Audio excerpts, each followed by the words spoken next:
하나님의 은혜가 여러분들 가운데 함께 하시기를 주님의 이름으로 축복합니다. 여러분 사랑합니다. 우리 옆에 분도 손을 꼭 잡으시고 사랑합니다.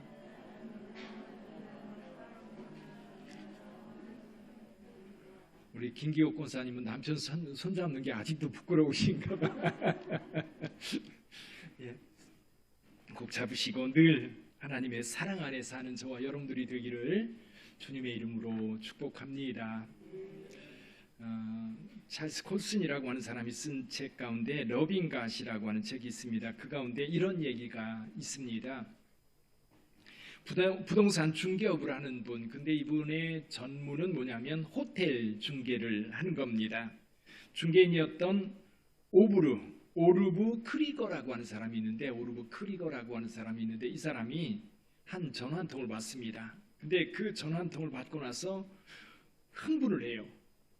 그 매물이 뭐였느냐면 워싱턴주라고 하는 곳에 스포케인이라고 하는 도시가 있는데 그 도시를 내려다보는 언덕 위에 호텔이 하나 있는 겁니다. 홀리데이 인 호텔이라고 하는 호텔이 있는데 대지가 한 15,000평 정도 되고 객실이 140개나 되는, 그래서 수백만 달러가 되는 굉장히 이제 큰 매물이었지요. 근데 이 매물을 다른 사람에게 소개하기보다 그 매물을 자기가 매입을 하기로 마음을 먹었던 겁니다. 그런데 문제가 한 가지 생겼어요. 홀리데이인 호텔의 주 수입원이 뭐였느냐면 이 레스토랑과 바였던 겁니다. 레스토랑과 바를 통해서 엄청난 수입을 올리고 있었던 그런 호텔이었어요. 근데 문제는 이 오르브라고 하는 사람이 이 바를 운영하고 싶지 않았던 겁니다. 그리스도인으로서 술 파는 일을 하고 싶지 않았던 거지요. 그래서 호텔 지배인은 손님들이 이 호텔에 와서 술을 마실 수 없다면 아마도 경쟁이 되는 호텔로 다 빼앗길 것이라고 말하면서 이 바를 운영해야만 이 호텔을 제대로 운영할 수 있다고 하는 어떤 자료들을 많이 가지고 와서 제시를 했습니다. 그럼에도 불구하고 이 오르브는 이 바를 없애기로 마음 먹습니다. 그리고 이 호텔 로비를 이제 푸른 숲으로 조성을 하면서 안락한 커피숍으로 개조를 했던 겁니다. 호텔업을 시작하면서 5년이 지나서는 이제 매상고가 음식을 통해서는 20%, 객실 매상고는 30%가 증가하면서 이제 정상적으로 이 호텔을 운영하게 되었던 겁니다. 그렇지만 이 바를 운영하지 않으면서 이 바를 통해서 엄청나게 돈이 들어오는데 그것을 경영하지 않으므로 이전의 수입과는 비교할 수 없을 정도로 약한 그런 호텔 경영이었습니다. 사람들이 말합니다. 이 호텔의 그 바를 경영한다면 아마도 돈을 찍어내는 기계가 되었을 거라고 사람들이 말하지만 이 사람은 그런 말에 전혀 아랑곳하지 않고 이 바를 개조해서 커피숍으로 운영을 했던 겁니다. 그러면서 이 오르브가 한 말이 있어요. 이런 말입니다. 신앙이란 그 신앙대로 살 준비가 되어 있지 않다면 신앙이라고 하는 것은 그렇게 가치 있는 일이 될 수 없다라는 거예요. 여러분, 저와 여러분들이 신앙생활을 합니다. 그런데 이 신앙이 우리에게 가치 있는 것이 되려면 신앙대로 살아야 되는 거예요. 신앙대로 살지 않는다면 사실 우리가 믿는 신앙이라고 하는 것은 의미가 없는 거지요. 가치도 없는 것이 됩니다. 뿐만 아니라 우리가 그리스도인으로서 거룩하게 산다라고 하는 것은 다름 아니거든요. 우리가 믿음대로 산다는 것이고 믿음대로 행동하다 보면 손해를 많이 볼 때도 있어요. 여기 오르브라고 하는 사람, 자기가 신앙대로 살려고 하니까 엄청난 수입을 포기하지 않으면 안 되었던 겁니다. 엄청난 수입을 포기하고서라도 내가 믿는 신앙, 내 믿음대로 살아갈 때 그것이 진정 가치 있는 영적 삶이 된다는 거지요. 자, 오늘 본문의 말씀을 볼까요? 예수께서 이 땅에 오셔서 하나님의 아들로 사역을 시작하셨습니다. 3년 정도 가르치고 고치고 전파하면서 하나님의 일을 행하셨지요. 그리고 십자가의 길을 가셨습니다. 십자가에서 저와 여러분들의 죄를 위하여 죽으시고 사흘 만에 다시 살아나셨습니다. 그리고 이 땅에 40일 동안 사시면서 제자들을 만나셨어요. 40일째 되는 날 예수님은 제자들과 함께 감람산에 오르셨고 거기에서 하늘로 승천하셨어요. 승천하시면서 제자들에게 하신 말씀이 있어요. 무슨 말씀입니까? 예루살렘을 떠나지 말고 내게 들은 바 아버지께서 약속하신 그것을 기다리라. 요한은 물로 세례를 베풀었으나 너희는 몇 날이 못되어 성령으로 세례를 받으리라. 할렐루야. 그래서 제자들은 감람산에서 예수님을 이제 승천하는 예수님을 환송하고 그들이 즐거운 마음으로 예루살렘으로 들어옵니다. 그리고 그들이 모였던 마가다락방에서 전심으로 하나님 앞에 기도하기를 시작했어요.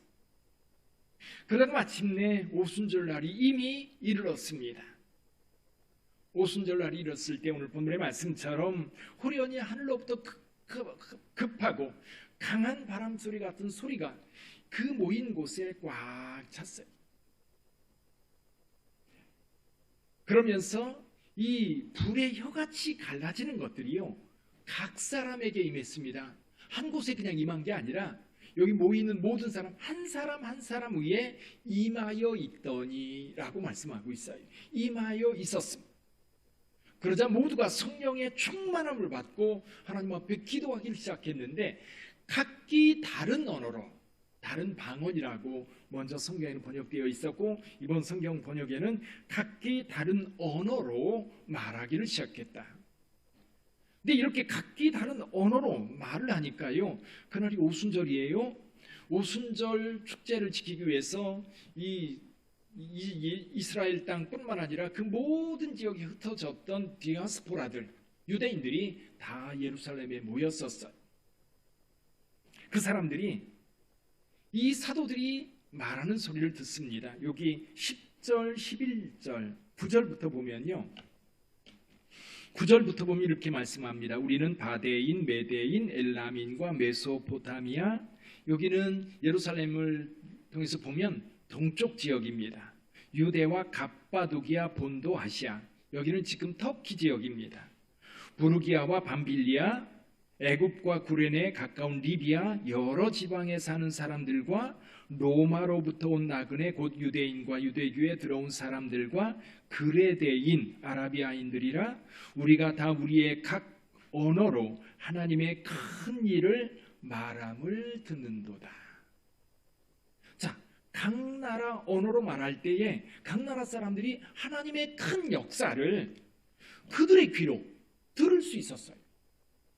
이건 정말 놀라운 역사입니다. 충격적인 일이었어요.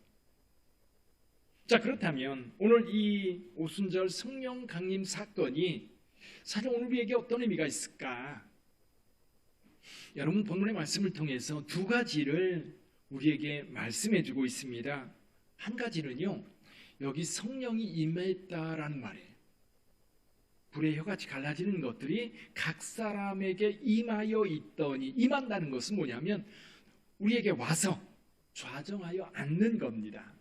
여러분들이 오늘 집을 떠나서 교회에 오셔서 여러분의 자리에 지금 앉아 계십니다. 이거예요. 자리를 잡고 앉는 겁니다. 지금 하나님의 영이, 성령이 각 사람에게 임하여 그들 가운데 좌정하여 계신 거예요. 그런데 이 말씀은요, 어떤 말씀과 대비가 되느냐면 창세기에 나오는 6장 3절 말씀과 대비가 돼요. 창세기 6장 3절에 뭐라고 말씀하고 있느냐면 이렇게 말씀되어 있어요. 나의 영이 영원히 사람과 함께하지 아니하리니 이는 그들이 육신이 됨이라. 나의 영이 더 이상 사람들과 함께하지 않는다. 여기 함께하지 않는다라는 말은 나의 영이 사람들 사이에서 이제 재판관의 역할을 하지 않겠다라는 의미예요. 여러분, 재판관이 된다고 하는 것은 통치한다는 뜻입니다. 통치. 그동안 하나님의 형상을 따라 지음받은 인간들 에덴 동산에서는 쫓겨났지만 하나님의 영은 여전히 그들과 함께했던 겁니다. 그런데 노아의 홍수 시대쯤 됐을 때에 인간은 이 육신이 될 뿐만 아니라 생각하는 것이 어때요? 항상 악했어요. 이 항상 악한 사람들과 하나님의 영이 함께 거할 수가 없었어요. 비슷한 이야기가요 에스겔서에 나옵니다. 에스겔서에는 여기 이제 창세기는 하나님의 영이 인간에게서 떠나는 거라고 한다면 에스겔서는요 하나님의 영광이 성전에서 떠나는 장면이 나와요. 여러분 솔로몬이 성전을 건축하고 봉헌식을 합니다. 봉헌식을 할 때 하나님의 영광이 이 성전 안에 충만했어요. 그래서 제사장들이 능히 거기에서 하나님을 섬길 수가 없었어요. 그렇게 하나님의 영광이 충만했던 이 성전, 근데요 이 성전에 더 이상 하나님의 영광이 머무를 수 없는 상황이 되었어요. 그래서 이 에스겔이 바벨론에 있었는데 하나님의 영이 그의 영을 데리고 와서 예루살렘 성전의 실상을 보여줍니다. 에스겔서 8장에 나와 있는 내용. 와서 보니까 어때요? 성전 북향한 문 바로 밖에 뭐가 있냐면 질투의 우상이 세워져 있습니다.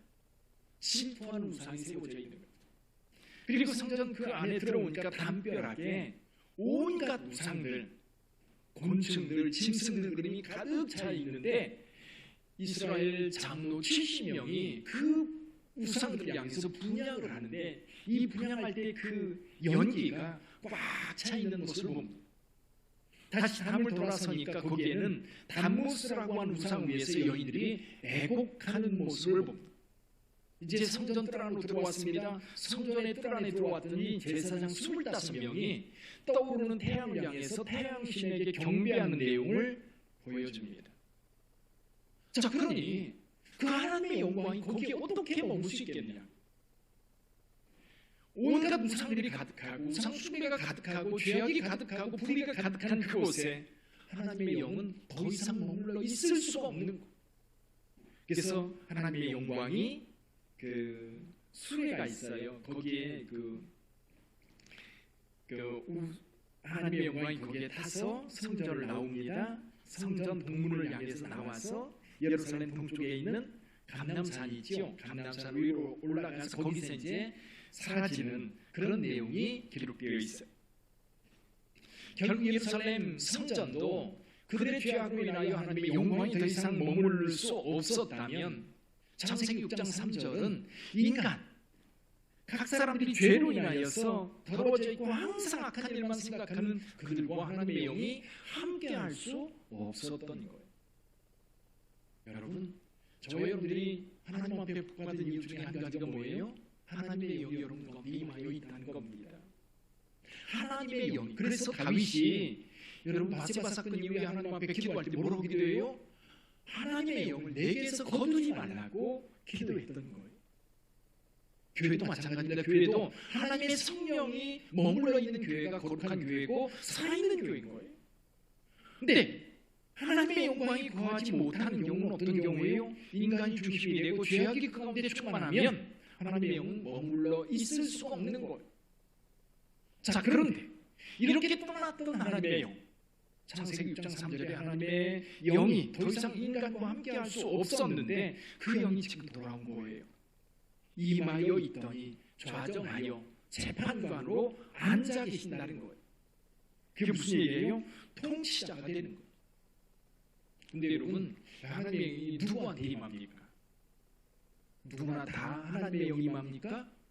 그렇지 않잖아요. 여전히 죄악 가운데 있는 사람들에게 하나님의 영이 있음도 몰라요. 성령이 있음도 몰라요. 들어오지도 못했고 그런 영이 있는지도 몰라요. 그래서 사도행전 2장 38절에 보면 베드로가 이렇게 말합니다. 베드로가 이르되 너희가 회개하여 각각 예수 그리스도의 이름으로 세례를 받고 죄 사함을 받으라. 그리하면 성령을 선물로 받으리니. 할렐루야. 여러분 안에 성령님이 계십니까? 아멘. 성령께서 여러분들과 함께 하시는 줄 믿습니다. 이게 통치자예요. 통치자. 그래서 우리를 살피시고 심판자로서 우리 가운데 거하시는 거예요. 우리를 통치하신다는 거지.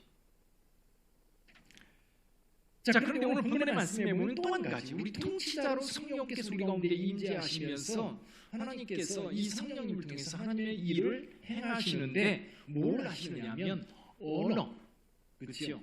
각 나라 언어로 말하게 하십니다. 말한다라고 하는 것은 뭐냐면 어떤 뭐라 그럴까요? 전달할 내용이 있다는 거지요. 나중에 보면 아까도 읽어드렸던 말씀 가운데 하나님의 큰일, 하나님의 큰일이 뭐예요?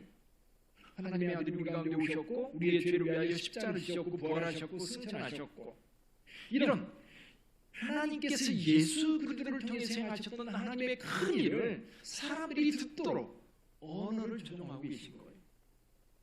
언어와 관련된 사건이 어디 있어요? 창세기 11장에 보면 바벨탑 사건이 있습니다. 바벨탑 사건, 어떤 사건이었지요? 사람들이 바벨 그 신할 평지에 이르렀을 때에 사람들이 다 모여가지고 이렇게 얘기를 합니다. 큰 탑을 쌓아서 하늘은 하나님께 이르고 또한 우리가 지면에서 흩어짐을 면하자라고 이야기합니다. 하나님께서 임하여 보시고 언어를 혼잡하게 하셨어요. 이 혼잡이라는 단어가 바벨이라고 하는 단어예요. 바벨. 근데 여러분, 바벨 사건은, 바벨탑 사건은 언어가 혼잡해서 소통이 끊어진 거예요. 소통이 닫힌 거예요. 다 각기 흩어지고 소통이 되지 않던 시대. 그러나 이제 성령님이 임하면서 소통이 이루어지기 시작하는데, 소통의 주제가 뭐예요? 하나님의 큰일이에요. 소통의 주제가 뭐예요? 하나님의 구원이에요. 소통의 주제가 뭐예요? 하나님의 역사예요. 기쁜 소식, 하나님께서 우리를 구원하신다고 하는 이 소식을 세상 모든 사람들에게 증거하는 이것이 바로 성령이 임하면서 우리에게 주신 하나님의 역사인 거죠. 그렇다면 이 두 가지 사건, 오늘 우리에게 어떻게 적용해 볼 수 있을까요? 첫 번째 사건, 우리는 이제 죄의 지배가 아니라 성령의 지배 속에 살고 있다는 것을 저와 여러분들이 명심해야 됩니다. 근데 하나님께서 저와 여러분들에게 자유의지를 주셨어요. 우리에게 선택할 수 있습니다. 죄를 따를 수도 있고 성령을 따를 수도 있어요. 성령께서 끊임없이 우리 가운데 거하시면서 우리에게 성령께서 말씀을 주시고 성령을 따르라고 말씀하셔요. 근데 또 우리 가운데 이 죄의 경향성은 끊임없이 우리를 사단의 음성에 귀를 기울이게 하죠. 그러면 그 상황 속에서 우리는 무엇을 선택해야 돼요? 물론 세상은요, 성령이 있음도 모르고 성령의 음성을 들을 줄 모르니까 그냥 사단의 음성을 따라갑니다. 그러나 하나님을 믿는 주의 백성들은 성령의 음성을 따라가야 되는 거예요. 그게 어떤 삶이에요? 거룩한 삶이지요. 여러분, 갈라디아서 5장에 보면 5장 17절에 이런 말씀이 있습니다. 육체의 소욕은 성령을 거스르고 성령은 육체를 거스르나니 이 둘이 서로 대적함으로 너희가 원하는 것을 하지 못하게 하려 함이니라. 너희가 만일 성령의 인도하시는 바가 되면 율법 아래 있지 않다. 그러면서 육체의 소욕, 육체를 따라 사는 사람들이 어떻게 사는지에 대해서 이야기를 해요.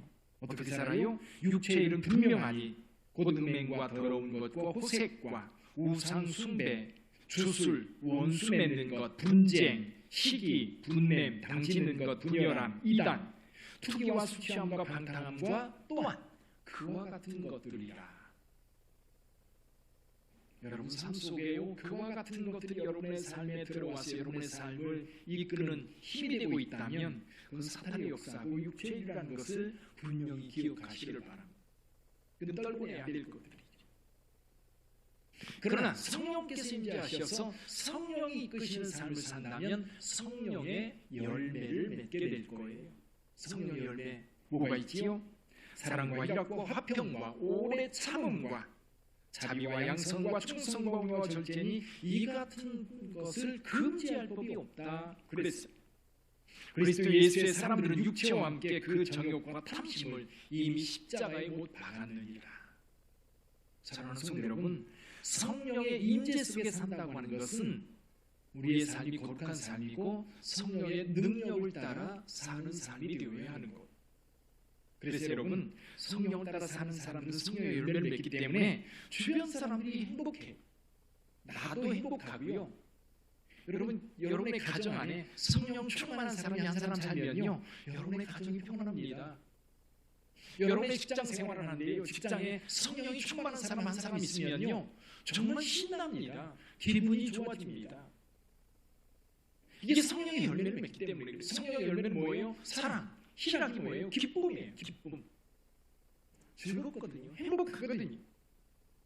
오래 참고 화평이 있고 자비가 있고 양선이 있고 충성이 있고 온유가 있고 절제가 있는 것이 성령의 열매이기 때문이죠. 성령의 열매가 있는 여러분 되시기를 주님의 이름으로 축복합니다. 이 두 번째를 적용해 볼 수 있어요. 두 번째는 뭐냐면 여기에서 두 번째로 넘어가기 전에요. 아까 오르라고 하는 사람 생각해 보세요. 그분이 서론에서 말씀드린 그분이 자기의 많은 이득을 포기하면서까지 신앙의 원칙을 따라 살아가고자 하는 그 마음, 그게 훨씬 더 풍요롭고요, 훨씬 더 영향력 있는 삶을 사는 거예요. 신앙이란 그 신앙대로 살 준비가 되어 있지 않다면 그렇게 가치 있는 것은 아니다. 그래요. 저와 여러분들이 예수를 믿어 하나님의 성령의 능력 아래 산다면 성령께서 원하시는 삶을 살아갈 때에 저와 여러분들의 삶이 가치가 있는 거예요. 또 한 가지는 성령을 받은 사람들은요, 하나님의 놀라운 역사를 증거하는 사람이에요. 이것을 전하는 거예요.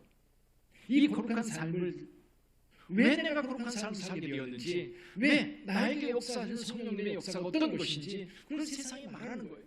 그래서 당신들도 나처럼 예수 믿고 하나님의 백성으로 복받는 삶을 살아야 된다라고 이야기하는 거예요. 전하는 거예요. 이 전함이 없으면 세상은 알지 못합니다. 여러분, 예수님을 전하는 것 여러분들이 굉장히 두려워하는 것 같아요. 두려워하지 마세요.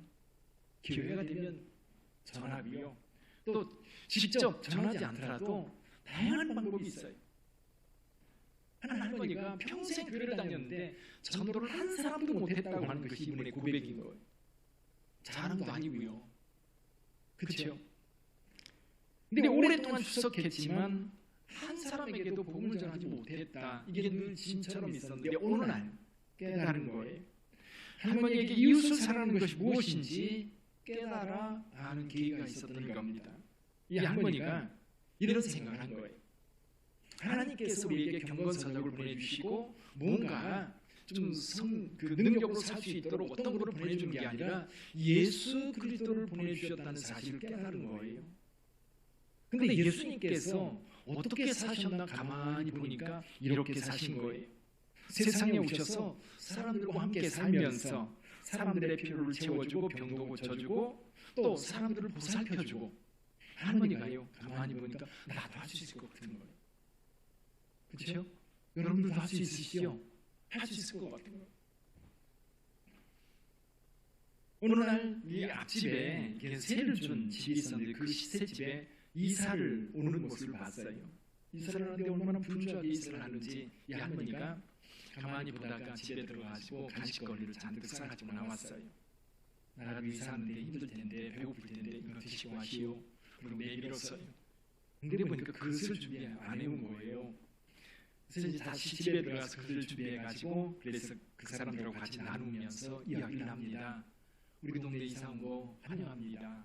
그러면서 여러 가지 정보 몇 가지를 주는 거예요. 신용보안을 여기고 휴대폰은 여기에 있고 생각서는 여기에 있고 뭐 여러 가지 설명을 합니다. 결국 몇 달 뒤에 이 새로 이사 온 이 가족은 교회에서 세례를 받았다는 이야기. 어렵게 생각할 게 아니에요. 저와 여러분들의 삶을 통해서 예수 그리스도가 증거되도록 해야 되는 거예요. 우리 교회가 지금 지난주에 일주일 동안 봉사를 못했거든요. 그래서 제가 좀 두 가지를 생각했어요. 하나는 뭐냐면 우리가 좀 기도가 부족하지 않았나. 우리가 확신해서 하나님 앞에 더 기도를 강력하게 했어야 되는데 기도가 좀 부족하지 않았나 하는 생각이 제 마음속에 들었고요. 또 한 가지는 뭐냐면 동네 사람들하고 좋은 관계를 맺지 못한 건 아닐까. 나름대로 우리 핏된 교회가 동네 좀 지저분하면 청소도 하고 그러면서 동네 사람들하고 친하게 잘 지내왔는데, 물론 그 뒤에 있는 한 집하고는 좀 껄끄러웠지만 그런 생각이 드는 거예요. 자, 그래서 평소에도 좀 친밀감 있게 지내면 참 좋을 텐데, 그리고 이제 동네 사람들이 교회가 어떤지 모르는 분들이 있다는 게 좀 그랬던 거예요. 우리 한 집사님이 그 동네 분들이 좀 교회에 대해서 건축하는 거에 대해서 좀 민원을 넣는지 좀 알아봐 달라고 부탁을 드렸더니 연락을 한 거예요. 그 집사님 그런 얘기를 했다고 그래요.